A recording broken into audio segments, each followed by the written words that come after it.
మాతృనింద మహావ్యాధి పితృనింద పిశాచత దైవనింద దరిద్రస్యాత్ గురునింద కులక్షయం అని గరుడ పురాణంలో ఒక శ్లోకం.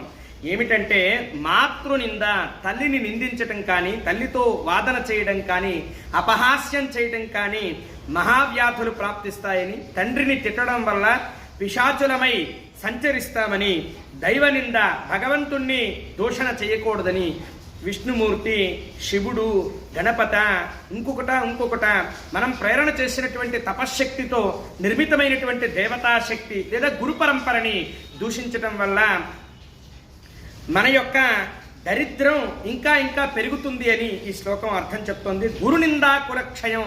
ఎవరినైతే గురువు అని పిలుస్తామో ఆ గురువుని ఆశ్రయించి ఆ గురు బోధకత్వంలో సవరణలు ఉంటే తెలియజేయచ్చు, కానీ గురువుని విమర్శించటం కానీ గురువుని నిందించటం కానీ చేసినట్లయితే వారి యొక్క కులమే క్షయం అవుతుంది అని గరుడ పురాణం స్పష్టంగా తెలియజేస్తోంది. శివోహం.